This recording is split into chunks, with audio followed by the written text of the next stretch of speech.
Right, the floor is yours. I first met Stan Swami, a young Jesuit, in the early 70s.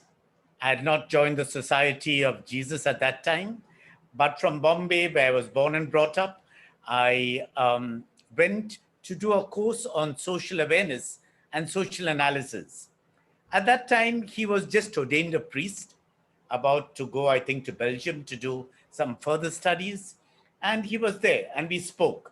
Later on, I worked full time after my graduation with the All India Catholic University Federation, started by a great French Jesuit, Father Cedric, and earlier by another French Jesuit, Father Karti. In that context, I had to go often to the Indian Social Institute to Bangalore and encountered Stan at some time. That was before I joined the Jesuits. I spent a year at Thésée in France and so on. I came back and joined the Jesuits. I'd lost touch with him. But over the years, I realized once I got into some kind of activism that Stan Swami was always there. But where?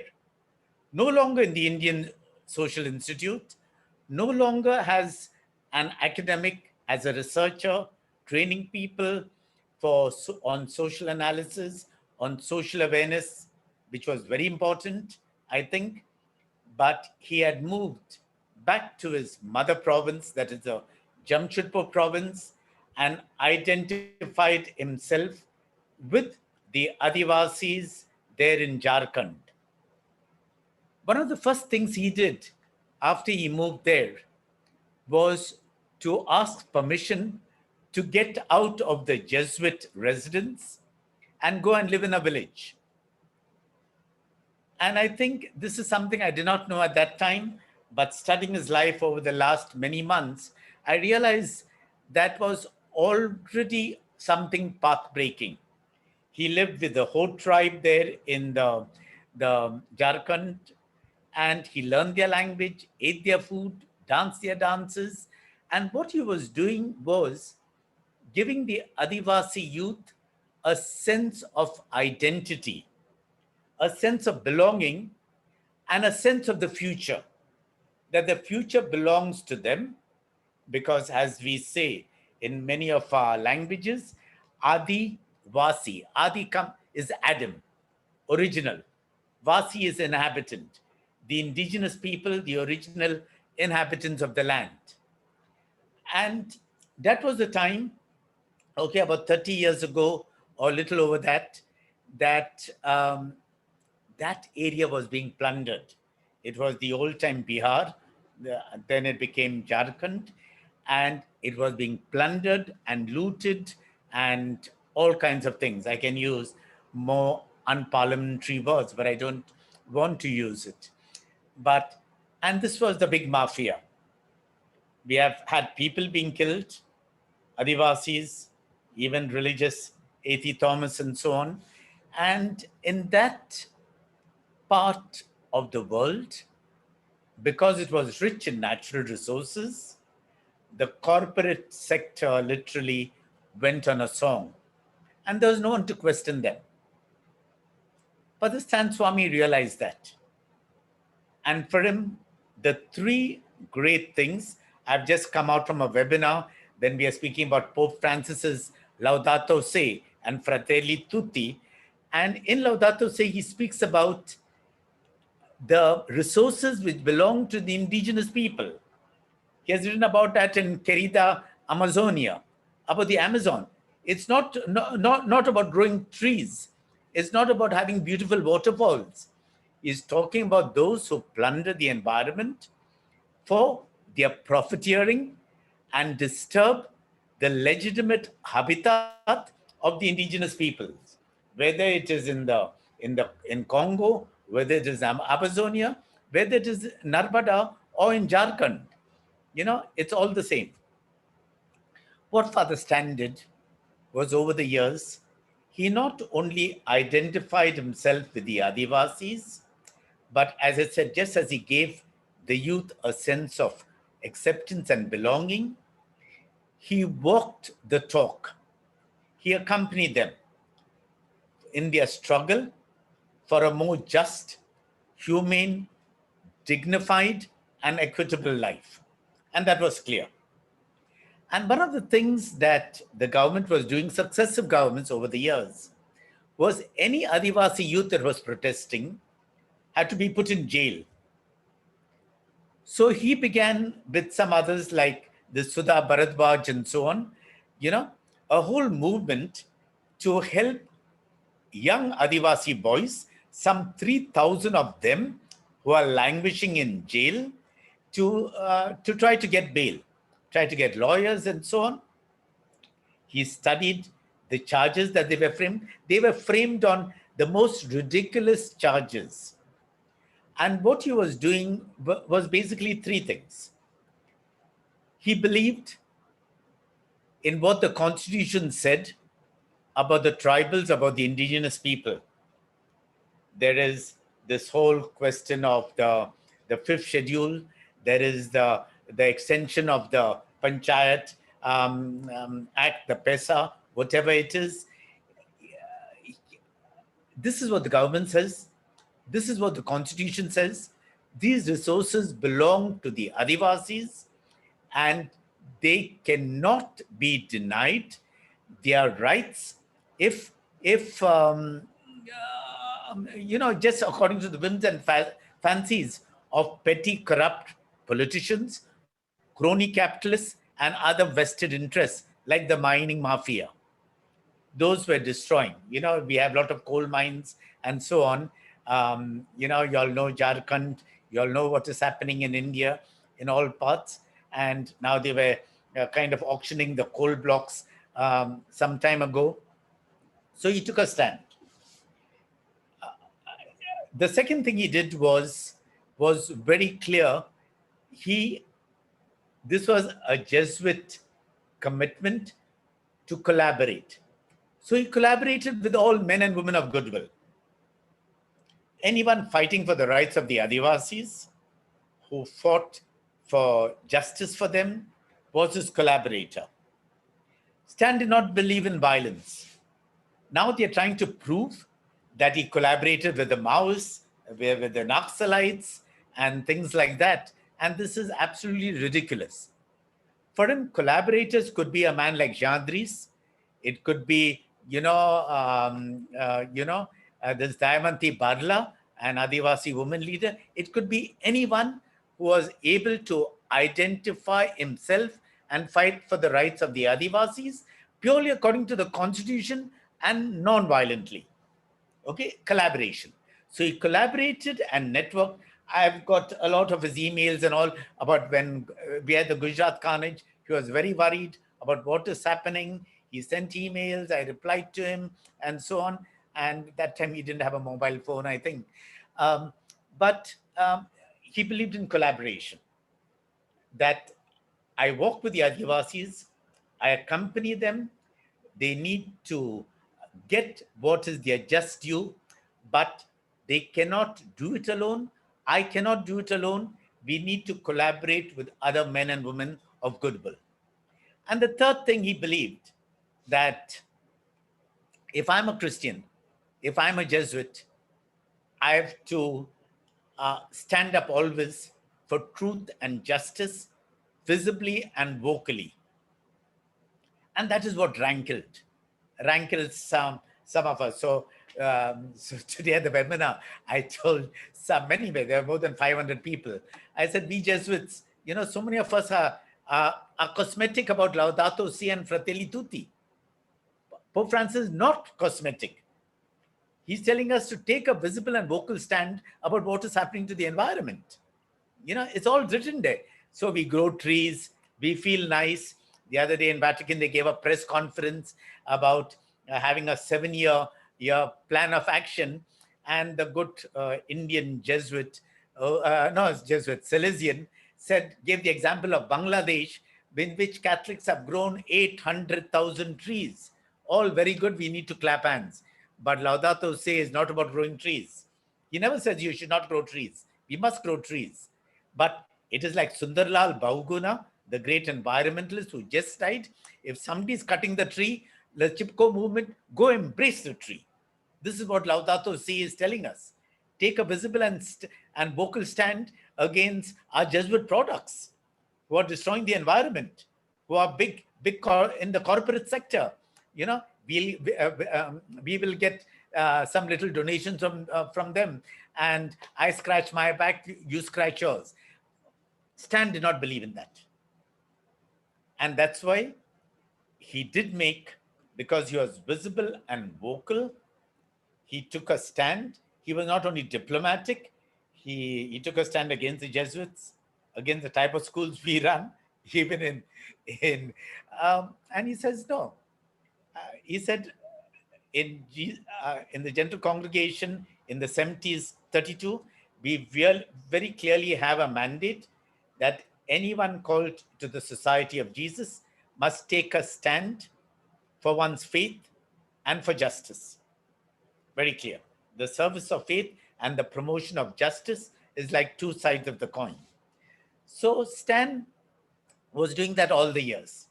Okay, already some time ago, they were trying to implicate him.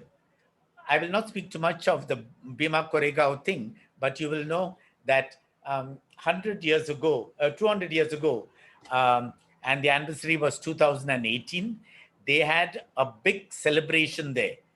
Previous to that, for a little over a day, maybe a couple of days, they had what is called the Elgar Parishad, which brought a lot of Dalits, a lot of intellectuals, a lot of human rights defenders, and so on. And on the subsequent day, on the 1st of January 2018, there was violence. Now, in the violence report, some of the Sanghi Sangh Parivar people were named. They were the accused. They fostered and they indulge in the violence. And of course, everybody gets, they were accused and so on. But in a little while, their names disappeared from that report in the FIR. They were not charge sheeted. Till today, we are asking why they are not. This was basically the Bhima Koregaon is about the Dalit uprising against the higher castes. You can look at it in history, and I am sure you all know about it. Nothing happened for a long time. Some people were named, one after the other. And sometime in 2019, late in 2018 and 19, Stan 2 was kind of, interrogated and so on. Nothing happened.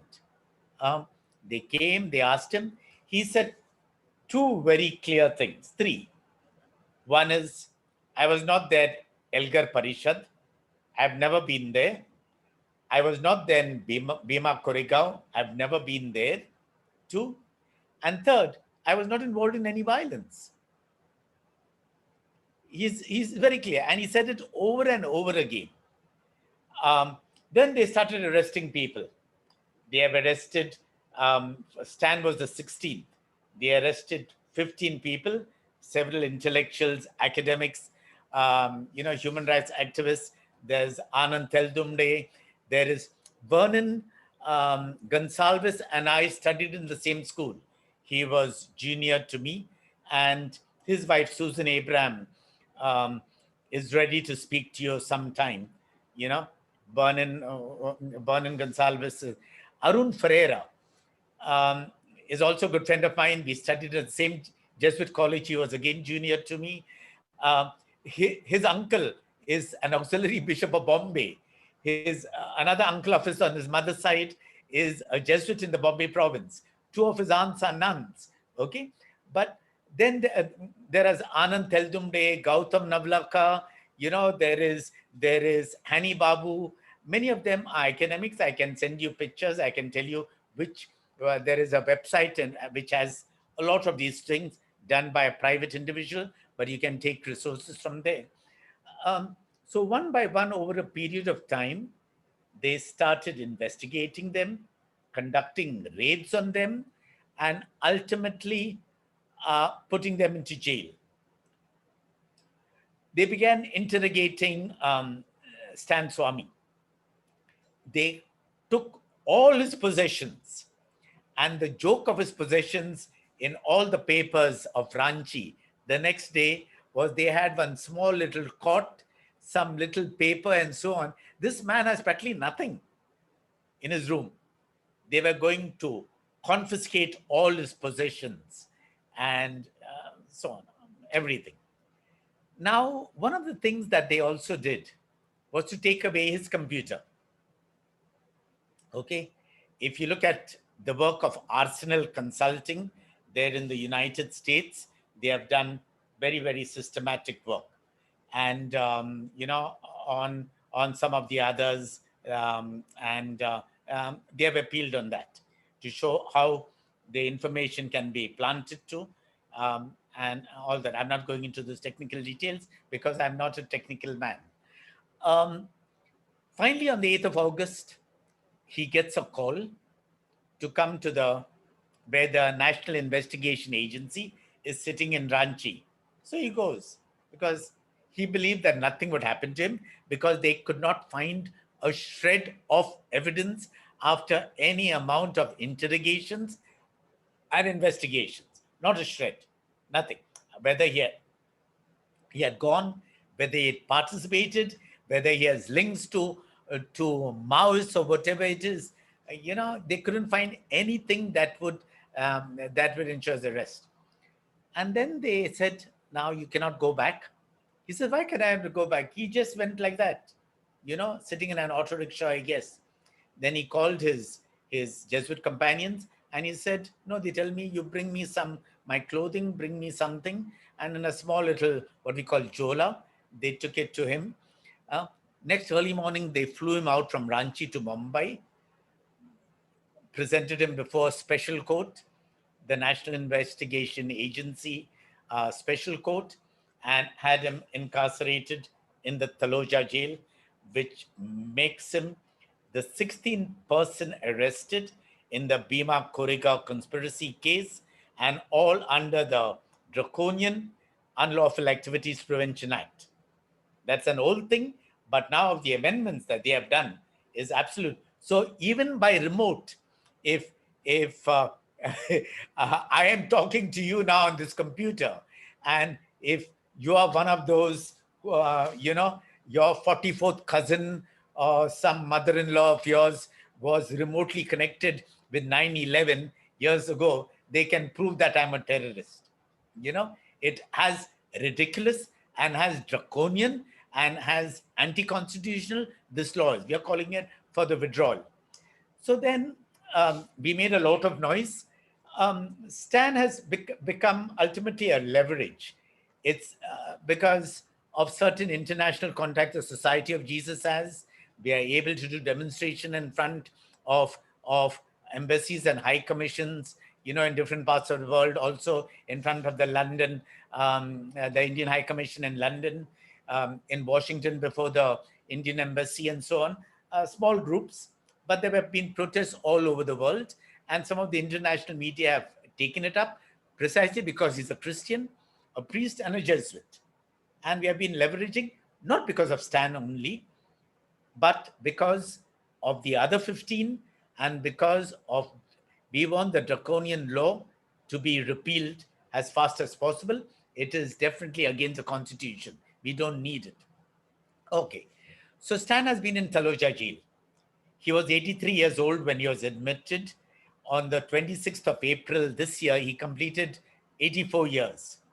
And right from the beginning, he has his own disabilities and morbidities. He has Parkinson. He has some kind of arthritis, rheumatism. He is short of hearing. He has to wear a hearing aid. He's feeble. He doesn't eat much. But also, he has been sending lots of missives. It is through once a week phone calls, either to the lawyer or one of our Jesuit contacts, sometimes a little letter that has been sent out. And throughout these now almost 8 months, there was a lot of positivity, a lot of senses. I will be here. Okay.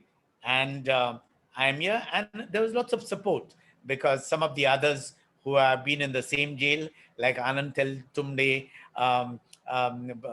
Vernon Gonsalves, Arun Ferreira, and so on, have been helping, sitting with Stan, and things like that.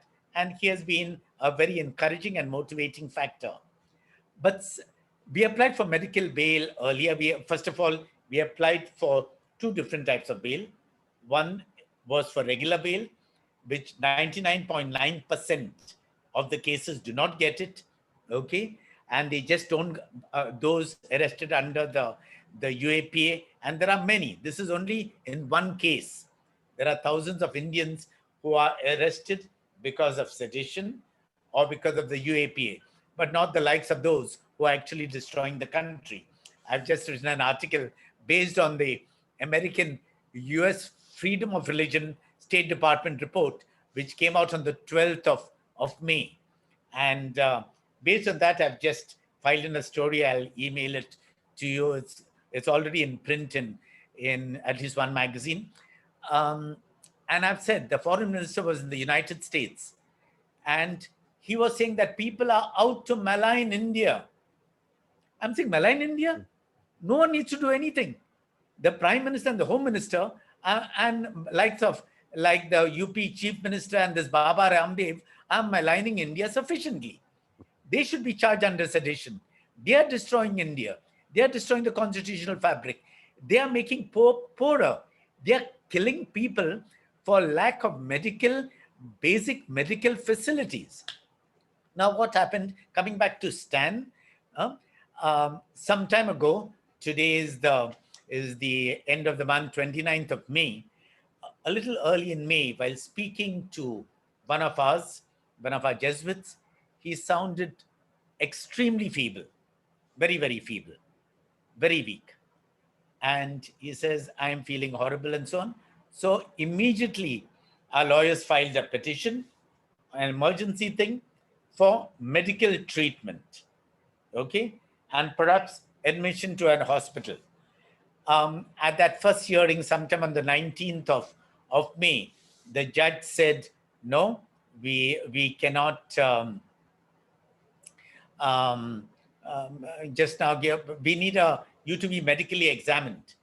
And the lawyers for the National Investigation Agency said that Taloja has all the facilities. They don't have anything. It's an Ayurvedic doctor who's providing allopathic medicines and so on.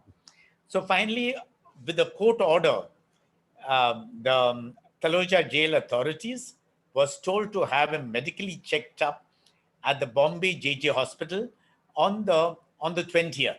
And the next hearing was scheduled for the 21st of May. Okay. So he was taken there on the 20th. A team of doctors in JJ hospital, which is not a COVID hospital. Apparently, he was also given a vaccination sometime without being tested for COVID and so on. And all the symptoms he seemed to have had was of a COVID patient. But he's still on the 21st, when the hearing was a video conference. And the judge, we had an extremely good judge there, who was very sympathetic towards Father Stan. He started speaking to him. But unfortunately, Father Stan couldn't hear him and so on. He was saying different things and translated the prison and so on. So finally, our lawyer, our senior counsel, Mir Desai, asked the judge, can you give me permission to talk to him? And basically, the judge was ready to shift him immediately, seeing his condition, to the hospital, okay, to the JJ hospital. Or the judge even said, I'm ready to shift you to the hospital of your choice. These things were translated, told to Stan. Stan said a vehement no. I don't want to be going to any hospital. I need bail. And bail to go back to Ranchi to be with my people. If not, as he said, I've done it in an article. Okay, Stan takes a stand. Maybe I've sent Christoph that already. Or I will die in Taloja jail. Now, we were quite bothered about it, because one thing what he says, and his intention is very clear. Okay, knowing Stan, so the interpretation I'm giving, and many people agree with me, we have been having discussions, Stan has seen the suffering and the plight of the people in the prison, in Taloja jail. Ordinary people, poor people, under trials, they're incarcerated perhaps for years without rights. He's seen the plight of the old people there, okay, who are left to fend for themselves. No first aid, nothing being given, no hospital facilities, and so on. Very sparse food, nothing which is sent. Now the excuses they give is the pandemic, so you cannot visit the prisoners. We have been having, I'm part of the PUCL here in India, and we have been having a lot of things on the condition of prisoners and so on. And the condition of prisoners in India is not merely pathetic, is abysmal, you know. And together with the pandemic, relatives are not even allowed to visit them. So they, even a little gift. I've been dealing with another case here in the Sabarmati prison. That's a story. Even to get something done in the prison takes days. Formerly, I used to visit the prison often here, but a friend of mine was a superintendent. I used to go in there uh, um, because of some award I got from the government of India. I had the right to go into the prison. Sanjeev Bhatt, whom Christoph knows. He was a superintendent, did a lot of good. Later on, they chucked him out and so on. But the prison situation, our prison, the the plight of the old, the sick, is horrible, abominable in our prisons. And Stan wanted to identify with them. That's clear. He says, if I have to die, I don't want to go to any hospital. Let me die here in their midst or with my people there in Jharkhand.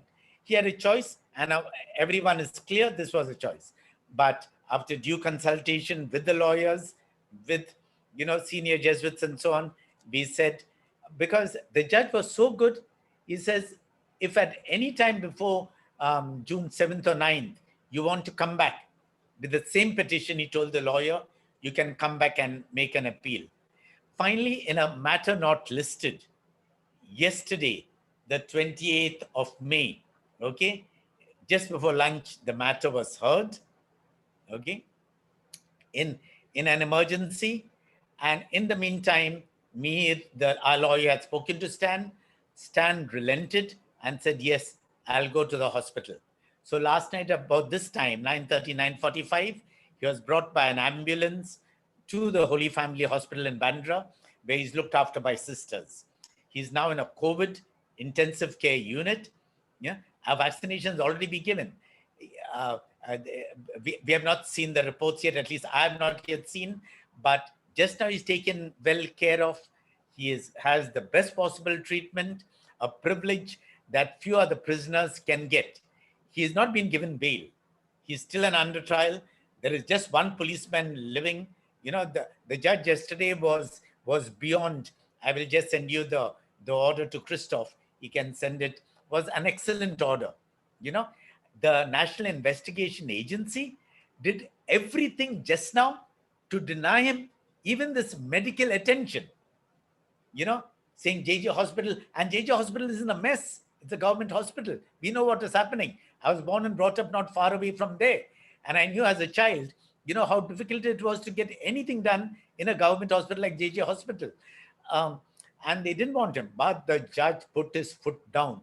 And now some of the media have covered it very well, saying that in spite of everything and so on. So stand for me and for India, for the world, epitomize three very clear things. First of all, he is a man or a person, in order to be inclusive, on a mission. He's very clear what his mission is. Okay? And till his very last breath, he'll live the mission and he will walk the mission. His mission is a total identification with some of the most marginalized and vulnerable, exploited and excluded groups of the country, namely the Adivasis. That is the second point. And he has epitomized that, he has radiated that, and he has walked the talk, as I said earlier. He has accompanied them in their struggle for a more just, humane, free, and equitable society and fraternal society. And finally, where Stan is concerned, Stan is visible and vocal. He doesn't want to be in the limelight. No. because now we have had two poems that he has literally written, and he's writing, he's talking, he's saying we need to take a stand, because unless you're visible and vocal in today's India, nothing is going to change. And the problem is, as Martin Luther King had said earlier, it's it's not the problem with this world is not the the bad deeds or what evil men do, but the silence of good men.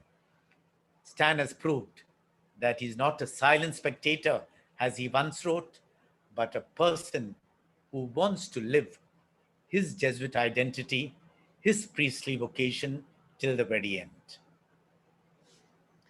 Thank you so much, Father Prakash, for this very powerful testimony that goes beyond the case of Father Stan Swami. Clearly, so I'm sure James and Gan will have questions for you. I have a couple of questions myself, but the floor is theirs. Can I ask a question? Yeah. Yeah, So, definitely. Father Prakash, thank you very much for that very eloquent uh, rendering, telling of the story of Father Stan. And we all know that this is, of course, part of something larger that is going on in India since at least 2014 and accelerated since uh, 2018 and 2019. And that people like Father Stan have been arrested under what I call a kind of a shadow legality, so that there is a legal exercise which is at its base unlawful, um, and it's an exercise that prevents any kind of legal challenge because the judge's hands are tied by UAPA. So under that, you have all these people who are arrested: Sudha Bardwaj, Gonzalez, Arun Ferreira, Father Stan, and many others.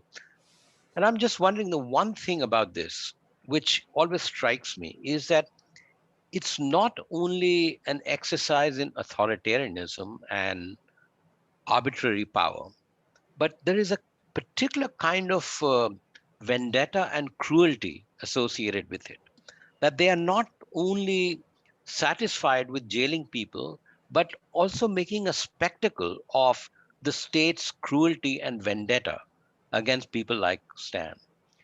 So, do you think that kind of performative part of the state, that demonstrating the power, that we will crush you and we will crush you cruelly if you dare to oppose us, that's part of the kind of agenda and what is happening with Father Stan?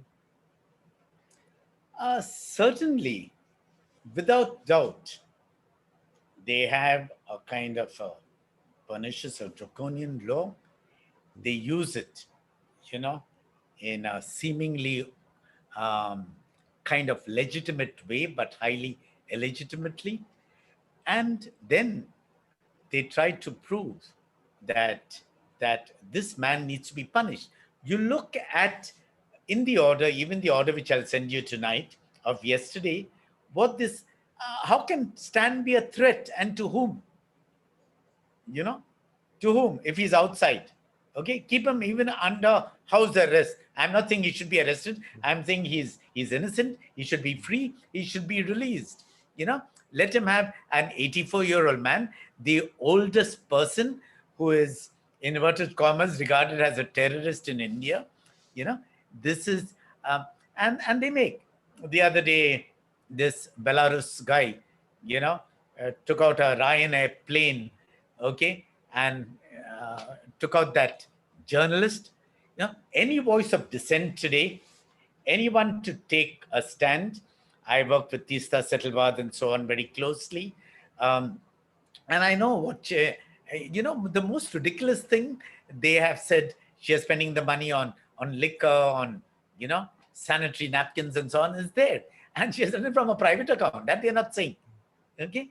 But in their desire for vengeance, for vendetta, to crush dissent, to crush voices which demand truth and justice. They have done it for several journalists have been killed in India, have even died of COVID. Okay, many right to information seekers just vanished, and we are talking about places like, where totalitarianism and authoritarianism is official. Okay, here we are in a vineyard of democracy, but with a very fascist agenda. Tolerate no dissent. Tolerate. It's just like, even the other day in UP, a young boy went on social media. My father is dying. I need oxygen for him, and the police go to haul him up. You know, look at the farce on social media today. Fortunately, Twitter is taking a stand. So I cannot provide anything which is against the government. I cannot say anything which is against the government. This is ridiculous. In a democracy, the right to dissent is sacred and should be sacrosanct for every single citizen. And Stan was dissenting, yes. He was a voice against what the powerful, the vested interests were doing in order to crush the tribals. He was not anti-Indian. He was not a terrorist. He was not telling them to become violent. There is not a shred of evidence for any of these things. So yes, as you say, Gyan, they want to make a spectacle of it. They want to show that we brook no dissent, and we are that, what, Guantanamo Bay. What do you have had in the United States? We will send you all there. We'll imprison you if you talk too much. And this is what they have been doing. Thank you. James. Can I ask us one rather procedural thing, and then I have a more interesting comment. I mean, you mentioned, I think, something called the Arsenal Consulting in the United States. Arsenal Yes. is the title. Okay, just Yes. so we can locate. I was not aware of them, and I can send you the links and so on. I can send you the contact. Okay, and they have done excellent work on the Rona Wilson, another one of those, on his computer. They have done highly scientific and technical work, and they have shown how this, what is this, true values or something, can be added on, how they don't synchronize either with the fonts, with the letters, with what comes out. I'm not a computer man, so it's more than Greek and whatever to me. But there's a whole report on Arsenal Consulting, which, in case Christoph does not have, I can forward to him, on Rona Wilson's computer. And they have taken away, and for weeks and months, they're nothing about Stan. And Stan is quite sure that everything has been put into his computer. Yeah, that's the procedural thing. So get in touch with Arsenal Consulting. It's a well-known, and they are known for the objectivity. They are well known for their technicality in the United States and all over the world. In addition to the points that Gyan Prakash, that you were making a moment ago, I mean, there is, I think, a systematic effort being made to sow fear amongst all potential independent voices. And this has reached the BJP itself, is now being frightened. Ordinary people in the BJP. I mean, during the parliamentary election campaign of 2019, the then Home Minister said that we really like this sedition law, and when we come back to power, we will strengthen the sedition law.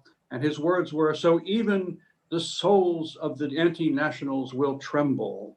So he was clearly promising to intensify fear amongst those who might wish to speak out and be misrepresented as seditious people.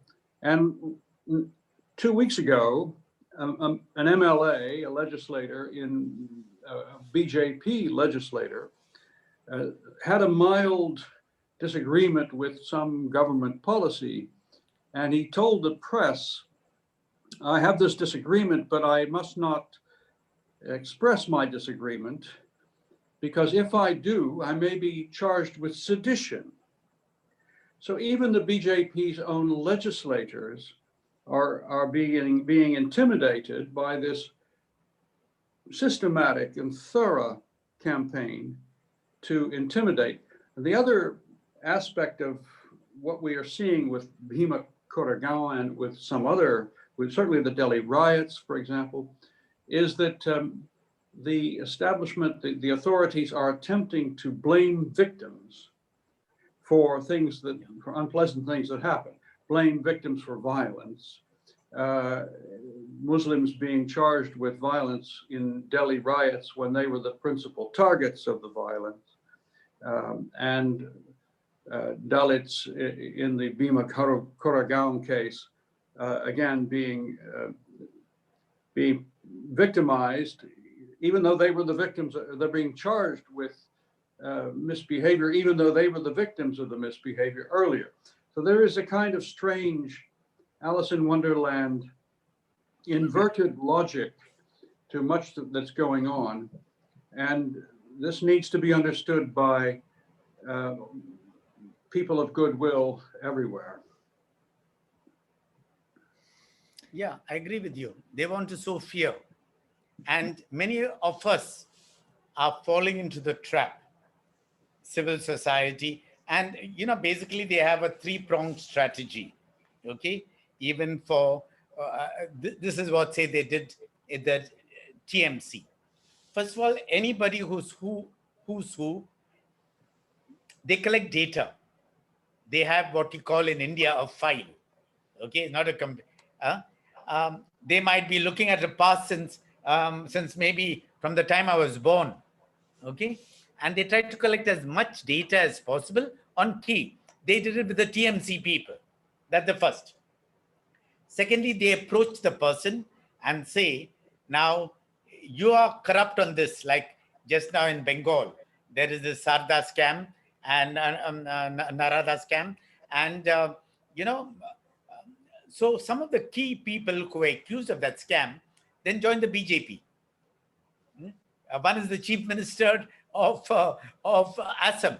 The other is, these are all people whom the BJP said will put you in jail once we come into power. So they compromise them, they co-opt them, and maybe they. And the third is, finally, they buy them up. They buy up people. And this is what has happened to the media. Fortunately, in the wake of the pandemic, several papers, like the Gujarati papers here, have taken a very blatant stand. Now, many papers have spoken about the Central Vista project. He's spending no one knows the actual amount. A conservative estimate is 2,000 crores or whatever it is, but it's supposed to be far more. And the key person in this is a young man who studied in this school where I'm sitting as a Jesuit product, and we're quite ashamed of him. And he's doing it. But you're destroying heritage buildings. You're destroying trees which were planted 60, 70, 80, 90 years ago. This is a priceless heritage. And in the wake of the pandemic, when we don't have hospitals, when we don't have oxygen, when we don't have ventilators, we don't have beds in the hospitals, you're doing this. But anyone who takes a stand, like there was this young girl the other day, her father died. She was in jail, also arrested under the anti-CAA thing. And her father was very sick with COVID. Finally, he died the other day. And fortunately, the only tiny silver lining, she was there for his cremation because they could keep the body. The court ordered that she be released. But when her father was living, when he was dying, she was not released. There are any amount of people. So whom you target? You target minorities, mainly Muslims here. Yeah, I've been there in Shaheen Bagh and so on. People who take a stand, dissenters, journalists who write about you.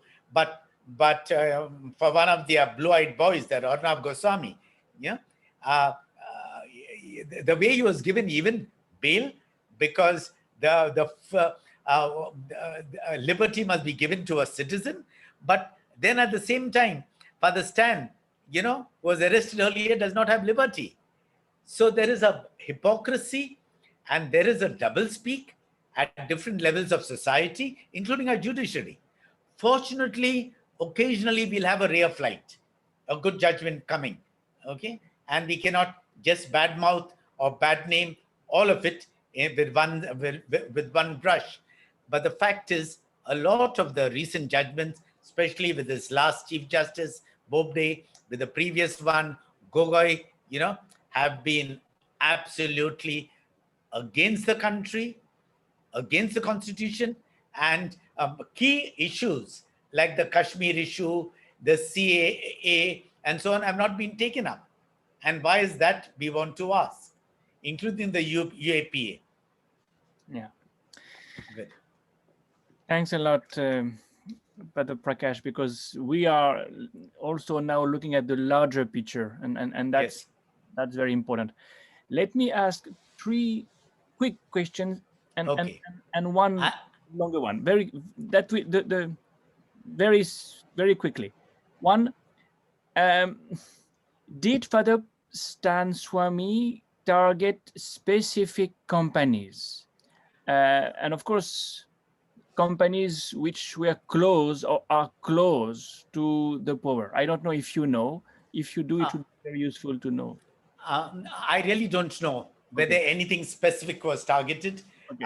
That I could find out. But definitely a lot of those were doing mining, for coal, for bauxite and other things. Yeah. Those were cutting out the forests, and these could have been even the middlemen of bigger companies. Yeah. Sometimes they are incognito. They get the, and the companies know how to cover their steps. But the fact is, I don't know. Yeah. But it's a question I need to look into. That would be interesting. Yes, I think so. Secondly, what are the precise charges? What does the charge sheet say? Why is he behind bars? Because there is no charge. Sorry. If we had a charge sheet, we would have known. Or there is no charge sheet. There's no, this is NIA. So there is what they say suspected involvement in terrorist activity and a plot to overthrow the government. No. Yes, absolutely ridiculous. No one is believing. And I'm sure those who make the charge are not even believing that. Amazing. What is there to overthrow the government? So that is a basic thing. But the point is, the important thing is, what are the charges? They still have to do it. They are still continuing their investigation. Okay. So now the larger question. In this Bhima Koregaon case, we have at least 3-4 people who are very closely connected to the Jesuits. Yeah, at least. And the question I would like to ask is, first of all, did they know each other? Were they part of a network?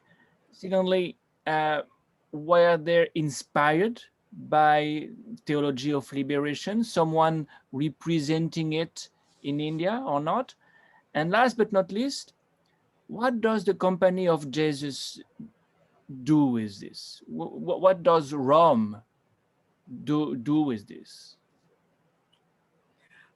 Okay. Let's see. Yours is a 3-tiered question. Yeah, there are quite a few. Even Anand Teldumre was teaching in the Goa Management Institution, which was started by the Jesuits. Okay. Now it's not in the Jesuit ownership, but we'll have to look into more. There has been some connection, okay, especially with a man like Arun Ferreira and so on. And Arun Ferreira and I are close friends. I got him here to speak to a big group in Ahmedabad and so on. After, he was in jail for a long time, and he's written a book on it and so on. The book, Colors of the Cage, is Colors of the Cage. Fascinating. Yeah. So, I really do not know, and to say offhand, it would be arrogant to think that they've been inspired by the Jesuits. I hope they are. I would like that, because our faith justice mandate is all about that. And if we are talking about people, our collaborators, our students, those who work with us, if you read one excellent talk which Father Kolvenbach gave, to those involved in Jesuit ministry. Excellent, excellent. And previously, Father Pedro Arupe spoke to the Alumni Association in the United States. They hated him for it because he's saying if you are Jesuit alumni, you'll have to take a stand for what is right, for truth, for justice. Pedro Arupe, the previous general, was always fighting against war. He lived in the the midst of the Holocaust in Hiroshima, and he was a radical. Kolvenbach, a Dutchman who was. I was there when he died in Lebanon. I gave him the last blessing. We stayed on the same floor. Uh, Gave a vision actually. It is called. I have here a book en français. Qu'est-ce que c'est? It is the un moment. This is the French connection.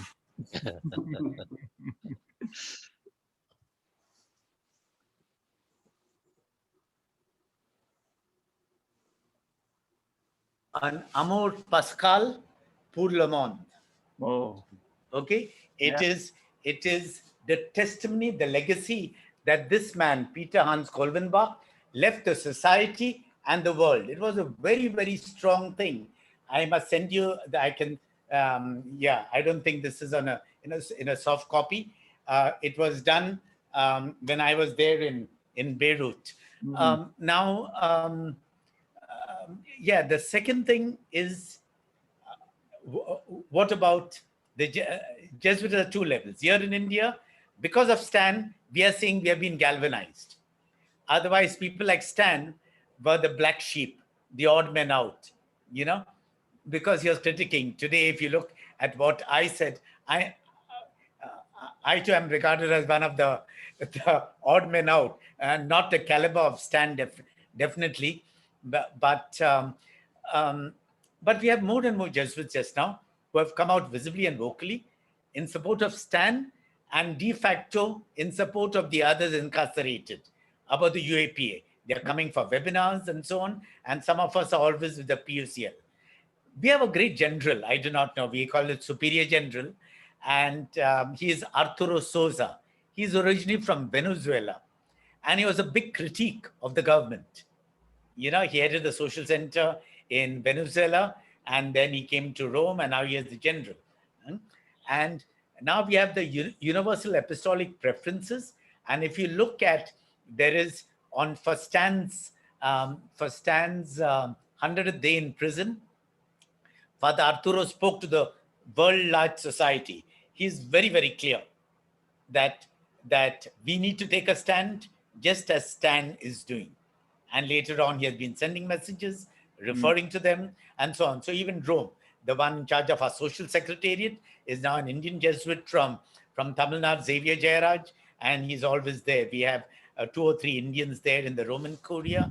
It is very multinational, not in terms of corporate, but in terms of diversity. Many nations are there in Rome today at Borgo San Spirito.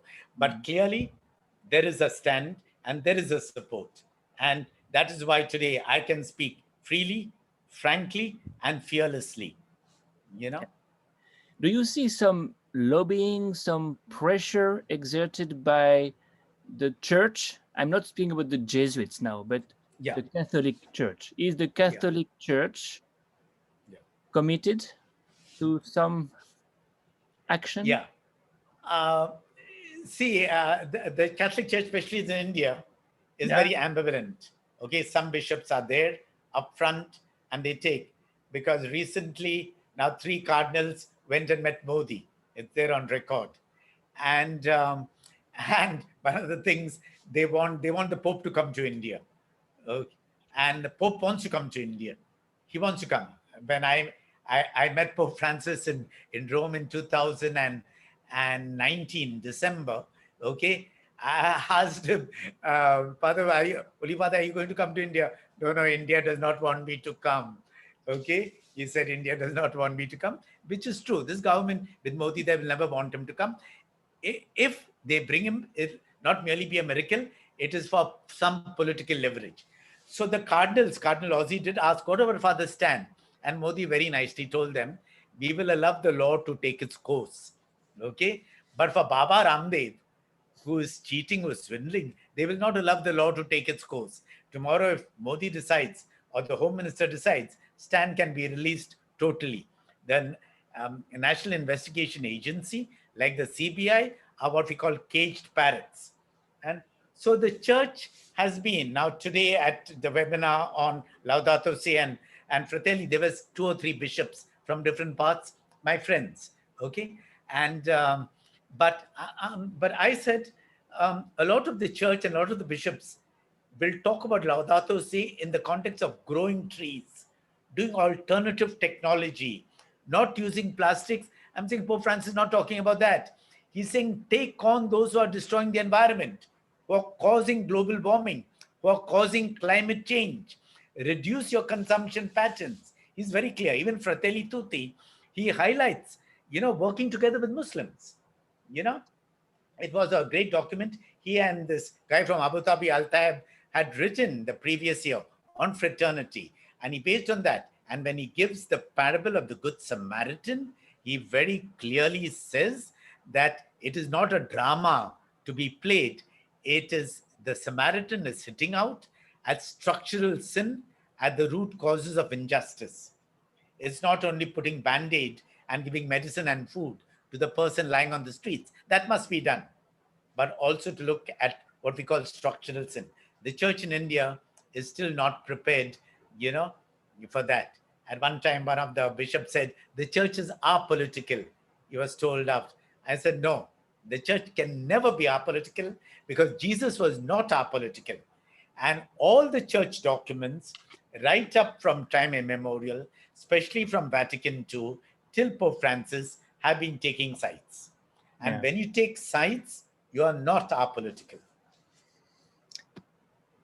Thank you so much, Father Prakash. I don't know if Jim or Gyan have last questions. You must be tired because it was a long day for you. And no problem. I'm an owl. I said you are absolutely never tired. But thank you for this. No, thank you. I'm glad we have had this interaction, and thank you for thinking